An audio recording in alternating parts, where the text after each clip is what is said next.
हर रोज एक नई कहानी देखने के लिए चैनल को सब्सक्राइब करें और बेल आइकन दबाना ना भूलें। कुंती ने अपने बेटे राजीव की शादी गांव की एक लड़की विमला से की थी। राजीव और विमला की शादी अभी कुछ हफ्ते पहले ही हुई थी।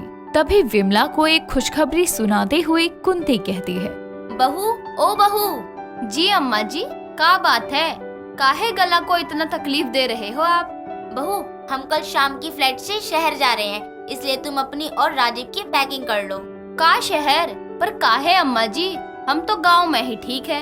अरे बहू, हम शहर में इसीलिए जा रहे हैं क्योंकि हमारा सब कुछ शहर में ही है। तुम्हारे जेठ जेठानी सभी वहाँ हैं। अच्छा, फिर ठीक है। आखिर हम भी तो मिले अपनी जेठ और जेठानी से। इस तरह खुश होकर विमला कल के लिए पैकिंग कर लेती है और अपने पति और सास के साथ दुल्हन के लिबास में शहर जाती है, जहाँ कुंती अपने घर का दरवाजा खटखटाती है। दरवाजा खुलता है और विमला के सामने बहुत ही खूबसूरत लड़की खड़ी थी, जिसने शॉर्ट्स पहने थे। ये देखकर विमला अपनी सास से कहती है, अम्मा जी, ये कौन है? ये तुम्हारी जेठानी है और तुम्हारी जेठानी का नाम है नैना। ये हमर जेठानी है लागत है। इकरा पास कपड़ा नहीं है का? जब तो कच्छा और बनियान में है। खैर, हम घर में जाकर भाभी जी से पूछेंगे। फिलहाल पैर छूते हैं इनका हम। भाभी जी, गोर लगता नहीं। अरे, ये क्या कर रही हो तुम मेरे पैर क्यों छू रही हो? वो का है ना, हमार यहाँ छोटका लोग अपने बड़का लोगन के पैर छूता है, यही खातिर हम आपके पैर छू लिए। काहे कि आप हमारी जेठानी हुई ना। अच्छा ठीक है, आओ अंदर आ जाओ अब। ऐसे कैसे? अम्मा जी, हमारा गृह प्रवेश ना ही होगा का? बहू, तुम्हारा गृह प्रवेश तो गांव में ही हो गया था ना, तो बार बार थोड़ी ना होता है। अरे अम्मा जी, ये शहर वाला घर तो हमारे लिए नया है ना, और नया घर में गृह प्रवेश ना होवत है का? नहीं बहू, ससुराल में एक बार तुम्हारा गृह प्रवेश हो चुका है, बार बार नहीं होता। ओ अच्छा, ये बात है क्या? अब हम अंदर चले विमला? हाँ, चलिए ना। इस तरह विमला घर में जाती है और अब शाम हो जाती है, जिसके बाद विमला अपनी जेठानी और सास से कहती है, अम्मा जी, भाभी जी, आज खाने में क्या बनाए हम? विमला, तुम खाना रहने दो, आज हमने बाहर से ऑर्डर करवाया है खाना।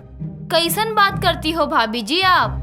आपके गांव की देवरानी है और बाहर वाले का हमसे अच्छा खाना बनावत है। एक बारी आप हमरे हाथ का खाना चख लेंगे ना, तो आप अपने हाथ की उंगलियां जीभ से चाटत फिरेंगे। यू कैसी बात कर रही हो तुम विमला? प्लीज ये वर्ड यूज मत करो। अरे, ऐसा कैसा वर्ड इस्तेमाल किया हम जो आप ऐसा बोल रही है? अरे कुछ नहीं मेरी माँ, तुम जाओ बना लो जो बनाना है, हम बाहर का खाना कैंसिल कर देंगे। इस तरह विमला वहाँ से किचन में चली जाती है और दाल चावल चोखा बनाकर सभी को परोसती है और सभी उसके हाथों का खाना खाते हैं। सभी को खाना बहुत अच्छा लगता है, लेकिन ये क्या, विमला ने घूंघट किया हुआ था और वो किसी के साथ बैठकर खाना नहीं खा रही थी। ये देखकर नैना विमला से कहती है, अरे विमला, तुमने इतना बड़ा घूंघट क्यों कर रखा है और तुम हमारे साथ बैठकर खाना क्यों नहीं खा रही हो? हाँ बहू, ऐसा क्यों किया तुमने? नहीं अम्मा जी, आप लोगन के साथ बैठकर खाना नहीं खा सकत है। काहे कि हम घर में सबसे छोटे हैं ना, इसलिए। ये क्या बोल रही हो? छोटी हो कैसे? अरे, यहाँ पर हम आपके गांव की देवरानी हैं और आप हमारी जेठानी। आपके मम्मी जी के और राजीव जी के सामने तो हम बैठकर खा सकते हैं, लेकिन जेठ जी के सामने ना ही खा सकत है ना। लेकिन क्यों? और पहले तो ये अपना घूंघट हटाओ। जी, काहे आप हमसे पाप करवा रही हो? पाप? कैसा पाप? अरे जेठ जी हमारे बाप समान होवत है, इसलिए हम अपना चेहरा नहीं खोल सकत है। विमला की बात सुनकर विमला का जेठ कबीर विमला से कहता है, विमला, अगर एक जेठ बाप समान होता है तो क्या एक बाप अपनी बेटी को कभी ये बोलता है कि बेटा तुम घूंघट में रहो, जब तक मैं खाना ना खा लूं तुम भी खाना मत खाना? और सबसे बड़ी बात ये कि जेठ से बोलना मत। क्या तुम्हारे पापा यही करते? नहीं ना विमला, ये पुराने जमाने की बातों को छोड़ो और आओ बैठो खाना खाओ। ओके विमला, बैठ भी जाओ, सबने तुम्हें कहा है, और सबसे पहले अपना घूंघट हटाओ। राजीव जी, आप कह रहे हैं तो यही खातिर हम घूंघट खोलकर सभी के साथ खाना खा रहे हैं। इस तरह विमला भी सभी के साथ बैठकर खाना खाने लगती है। ऐसे ही अब समय गुजरता है और एक दिन, बहू, ओ मेरी सहरी बहू, गाँव की बहू, जरा बाहर तो आना। क्या हुआ मम्मी जी? बहू, आज हमारे पड़ोस के घर में पार्टी है, इसलिए तुम दोनों ही तैयार हो जाओ। जी मम्मी जी। इस तरह अब नैना शॉर्ट्स पहन कर आती है, तो वहीं विमला अपनी शादी का जोड़ा पहन कर आती है। ये देखकर नैना उससे कहती है, अरे विमला, ये तुम्हारी शादी का जोड़ा है ना?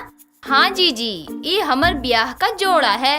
हम सोचे कि शादी पार्टी में थोड़ा चमक धमक बढ़िया लगत है, यही लिए हम अपना ब्याह वाला जोड़ा पहन लिए। वाह, सही है, पूरी पार्टी में तुम चमकोगी। अच्छा जीजी, एगो बात कहे का? बोलो। आपने ईका पहना हुआ है, देखो तो कैसे आपकी टांग दिखाई दे रही है, और ऊपर से तो कपड़ा टिकाने के लिए कोनो बद्दी भी नहीं है। ये ऊपर वाला कपड़ा आपके शरीर में कैसे टिका है? ए जीजी, कहीं पार्टी में एक कपड़ा तुम्हारे शरीर से गिर गया तो? ये कैसी बकवास कर रही हो? It's a new style. Style तो ठीक है जीजी, लेकिन हमको एक कपड़ा जम नहीं रहा। जीजी लाओ, हम 2 मिनट में आपका पूरा कपड़ा सही कर लाते हैं।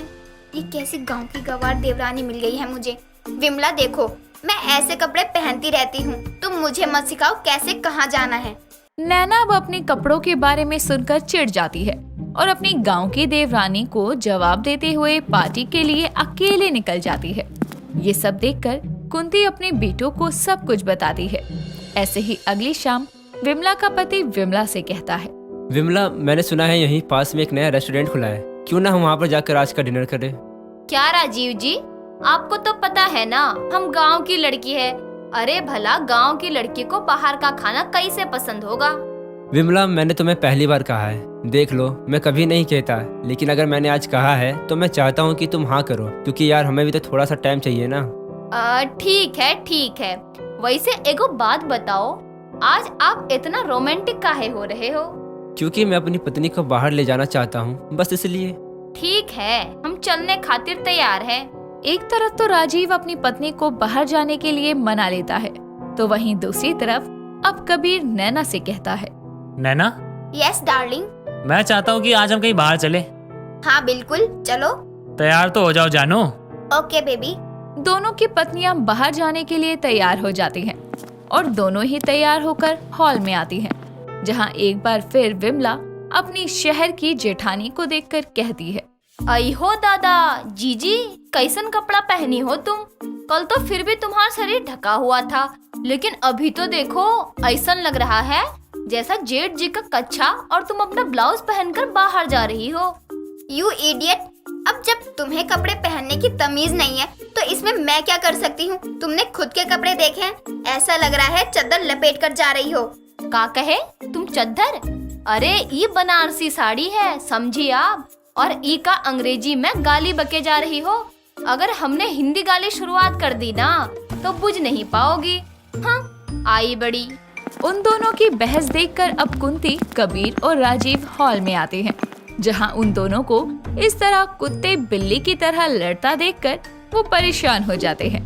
ये सब ध्यान में रखते हुए कुंती उन दोनों को चुप करवा कर कहती है, चुप करो तुम दोनों, जब देखो एक दूसरे से लड़ती ही रहती हो। अरे तुम दोनों की सुलह हो जाए, इसीलिए मैंने अपने बच्चों को कहा तुम दोनों को एक जगह खाने पर ले जाए, पर मुझे क्या पता थी कि दोनों एक साथ रहेंगी तो एक दूसरे को समझेंगी नहीं। लेकिन तुम दोनों अपनी हरकतों से कभी बाज नहीं आ सकती। कबीर, आज से तू यहाँ शहर में रहेगा, वहीं राजीव अपनी पत्नी को लेकर अपने गांव जाएगा। इस तरह मेरा परिवार बिखर तो जाएगा, लेकिन कम से कम घर में शांति तो बनी रहेगी ना। अपनी सास की बात सुनकर अब दोनों अपनी गर्दन झुकाए खड़ी हो जाती हैं और सबसे माफी मांगती है। साथ ही अब दोबारा ऐसी ना लड़ने का प्रॉमिस करती हैं। और इस तरह अब जेठानी भी कभी साड़ी पहन लेती तो वहीं अब विमला भी शहर के तौर तरीके सीखने लगती। दोस्तों, अगर आपको ये कहानी पसंद आई तो इसे लाइक करें, शेयर करें और कमेंट करके बताएं कि कहानी में आपको सबसे अच्छा क्या लगा।